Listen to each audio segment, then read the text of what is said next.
I was sitting on my back deck in Kelowna with a cup of coffee going cold in my hand when my phone buzzed.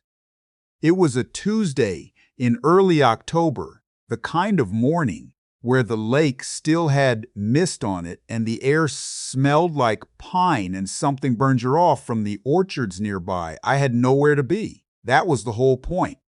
63 years old, and I had finally figured out how to do nothing without feeling guilty about it. My name is not important.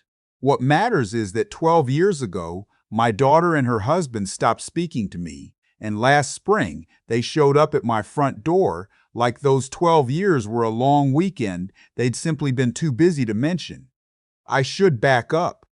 When my wife passed, this was going on 17 years ago now.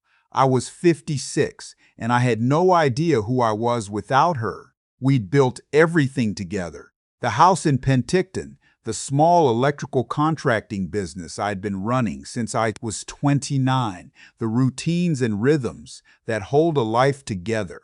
When she was gone, all of it felt like furniture in a room with no walls, just objects sitting in open air. My daughter was 24 then, already married to a man I'll call my son-in-law because that's how I've always thought of him, by that label, since using his name makes him feel more real than I want him to be. She had her own life in Calgary. That was fine. That was good even. She was doing well. She'd married into money. His family had a construction firm that did commercial contracts across Alberta, and they lived in a house in Aspen Woods that I visited exactly once. For Christmas, the year after her mother died. That visit was when things started going sideways, though I didn't understand it at the Pinions. Strong ones, delivered softly, which is its own kind of aggression. Over dinner, he suggested that maybe I should think about selling the business. "Market's good right now," he said, cutting his prime rib. "You could get a solid price, invest the capital, live off the returns. You don't need to be out there pulling wire at your age." I was 57. I'd been pulling wire since before he was born. I told him I appreciated the thought. My daughter said nothing. That was the first thing I noticed. She had always been direct, always had something to say, always the one who would tell me when my jokes weren't funny or when I was being stubborn. But at that table, in that house, she was quiet in a way that didn't suit her. She passed the bread, she refilled wine glasses. She smiled at the right moments. I drove back to Penticton in the dark after Boxing Day, and I told myself I was imagining things. I wasn't. Over the next 2 years, the calls got shorter. The visits stopped. When I reached out, I got my daughter, but only the surface of her. Weather, plans, a few details about work. My son-in-law was always in the background, and her tone would shift mid-sentence like a radio changing stations.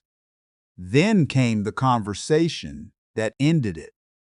I had decided on my own to sell the business, not because he suggested it. I want to be clear about that, but because my knees were telling me things I couldn't ignore anymore, and I'd found a younger guy, a former employee named Chris, who wanted to buy it and had the financing to do it properly.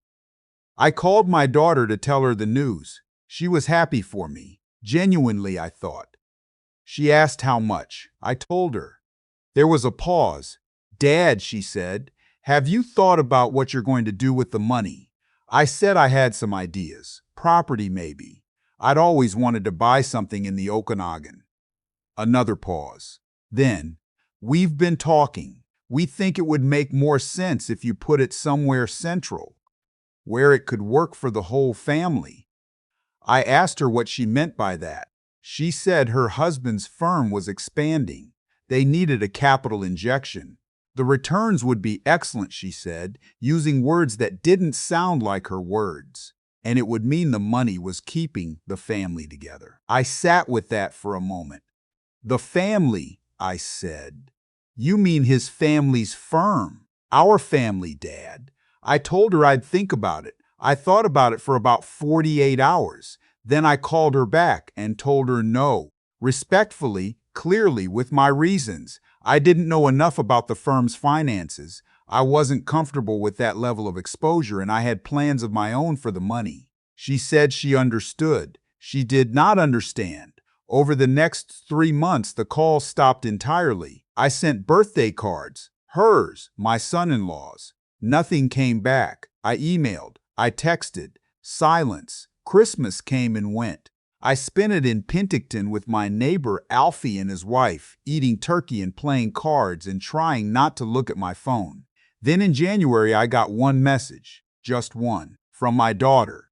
It said, "We need some space to focus on our own lives right now. Please respect that." 12 words, 12 years. I won't tell you I handled it with grace. The first year was ugly, privately. I talked to a counselor out of Kelowna who I drove to see every 2 weeks, a woman with silver glasses and very direct questions who did not let me feel sorry for myself for long. She was exactly what I needed. The second year I bought property, a small lot on the edge of Kelowna, near the lake, and I built. Not a mansion, that's not a word I use about my own home, but a proper house. 3 bedrooms, a generous deck, a garage for my truck, and whatever project I had going. I designed it with a local firm and I watched it go up beam by beam. Year 3, I started a consulting side practice. Electrical code compliance work for commercial developers. I knew the regulations cold, I knew everyone in the trade, and developers needed someone who could keep their projects out of trouble. I worked 20, maybe 25 hours a week, and I made more than I ever had running the full business. By year 6, I had paid off the property, invested conservatively in a mix of dividends, stocks, and REITs, and had more coming in passively than I needed. By year 10, I had renovated the house once, bought a small cabin near Osoyoos, and started taking 2 trips a year, Portugal, the Maritimes once, to New Zealand. I didn't do any of this to prove something, but I won't pretend the thought never crossed my mind. The call came on a Wednesday in March. My daughter's name on the screen. I stared at it for 2 full rings. "Hi, Dad." Her voice was exactly the same. That was the strange part, 12 years, and her voice hadn't changed at all. She asked how I was. I said fine. She said she'd been thinking about me. I waited. There's a particular kind of waiting I've gotten good at, not hostile, not cold, just patient. Willing to let silence do its work, she said things had been hard, that her husband's firm had gone through some rough years, that they were restructuring, that it had been stressful. I said I was sorry to hear that. She asked if I was still in Kelowna. I said yes. She said they were actually going to be out that way in a few weeks, a trip through the interior. She wondered if maybe they could stop by. I told her they were welcome to stop by for coffee. She said that would be wonderful. She sounded relieved. I found that interesting. They arrived on a Friday afternoon in late April. I watched them pull into the driveway from the kitchen window. Their SUV was an older model, I noticed. The paint oxidized on the hood, the way it gets when you stop taking care of things. My son-in-law got out first. He looked like a man who'd had a difficult few years. Thinner, quieter in his movements. My daughter looked tired around the eyes. I opened the door before they knocked. "Dad." She stepped forward and hugged me. She held on longer than I expected. I made coffee. We sat at the kitchen table.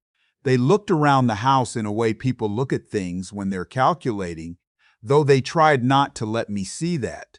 My son-in-law commented on the view of the lake from the deck.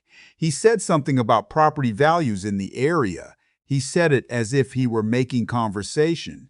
But I've dealt with enough people over 60 years to know when someone is doing an appraisal. We talked for an hour, careful, surface conversation. I asked about their kids. They'd had 2, a boy and a girl I'd never met.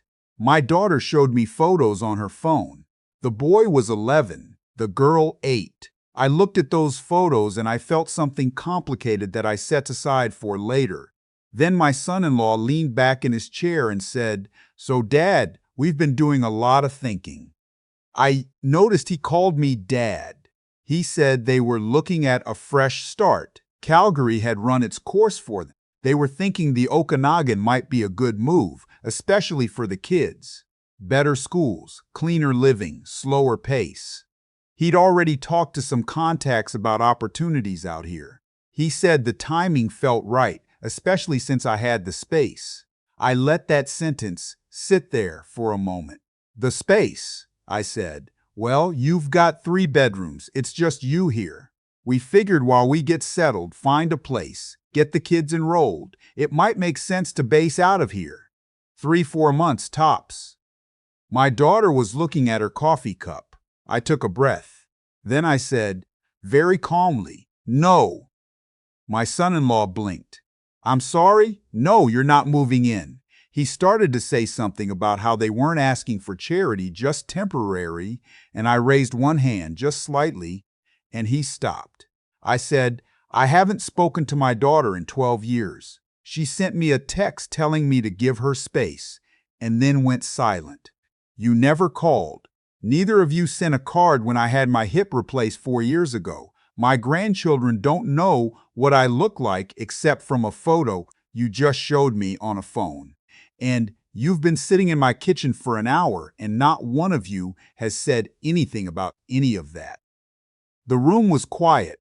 My daughter looked up. Her eyes were wet. I wasn't finished. I'm glad you came. I mean that. But I need you to understand something. I'm not a hotel, and I'm not a bank. If you want a relationship, a real one, built on honesty, where we actually talk about the 12 years that happened, I am genuinely open to that. It won't be fast and it won't be easy, but I'm willing. I looked at my son-in-law directly. But you are not moving into my house. And whatever you're hoping I might put into your new venture out here, the answer to that is also no. He looked at my daughter. Something passed between them, the silent language of people who've rehearsed a scenario that isn't going the way it was supposed to. My daughter said quietly, Dad, we have nowhere else to go. Then you need to find somewhere, I said. That's not said with cruelty. That's just the truth. He stood up first. He thanked me for the coffee in a tone that meant nothing of the kind, and he walked out to the SUV. My daughter stayed at the table for another minute. I'm sorry, she said. I don't know. I didn't handle things right. After Mom died, after you said no about the investment, I let him convince me that you were being selfish, and I didn't fight it. I should have fought it. This was the most honest thing she'd said to me in 20 years. I said, I know. She asked if there was any way back. I said, probably, but not through my guest room. She left. I stood at the kitchen door and watched the SUV back out, and I held a very specific kind of feeling, not triumph, not satisfaction, something more like the feeling after a long surgery when the anesthetic wears off and you realize you made it through. I called my counselor that evening. She'd retired from active practice, but she still answered when I called, which told me everything I need to know about who she is as a person. I told her what happened. She was quiet for a moment, and then she said, How do you feel?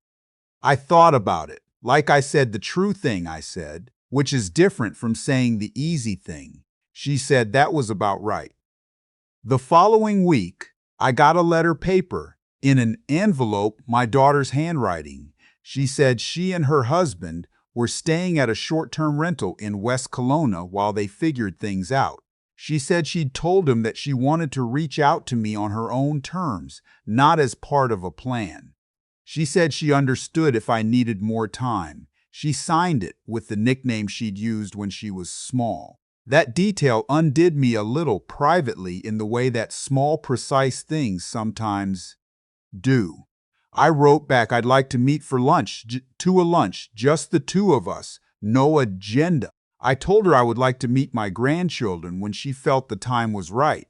I told her I was not interested in punishing her or keeping score, but I was also not going to pretend the last 12 years were nothing because they were not nothing, and I had learned at this point in my life that pretending does more damage than honesty does. We met for lunch 2 weeks later at a place on Bernard Avenue. She came alone. We sat for nearly 3 hours. We talked about her mother. We talked about things I had not said in a long time and things she had been carrying that I hadn't known about. It was not comfortable. It was not easy. It was the first real conversation we'd had in a very long time, and that counts for something. Her husband was a separate issue. He reached out once by text, an apology that read like it had been drafted by someone who wanted credit for apologizing without actually examining what he'd done. I replied that I appreciated him reaching out and that I wished him well. And I meant both of those things, and I also meant the silence that followed. In June, my daughter brought the kids to my place on a Saturday afternoon. The boy was 11 going on 40, very serious, interested in the fish in the creek behind my property. The girl was 8, and she marched through my house with total confidence, asked me how many books I owned, and informed me that my kitchen needed a plant. She was absolutely right. I got a plant the following week. We had dinner on the deck that evening, the four of us, nothing complicated. I grilled salmon, made a salad, bought a pie from the bakery in town. The lake was doing what the lake does in summer, going gold and then pink and then a dark, quiet blue. My grandson asked me what I did when I was young, and I talked for half an hour, and he actually listened. I don't know exactly what the future holds with my daughter. I know enough about people at my age to not make promises about how things will go. What I know is that I am not going to disappear again. I am not going to let guilt or politeness or some need to keep the peace do what it did to me the first time, which was make me smaller, quieter, more willing to absorb bad treatment because the alternative felt like losing a daughter. I already lost a daughter for 12 years. Turns out that happens whether you stay quiet or not. What I know now at 63, sitting on a deck in Kelowna with a cup of coffee that I'm actually remembering to drink while it's hot, is this. The most important thing I ever did was build a life that I didn't need anyone's permission to live.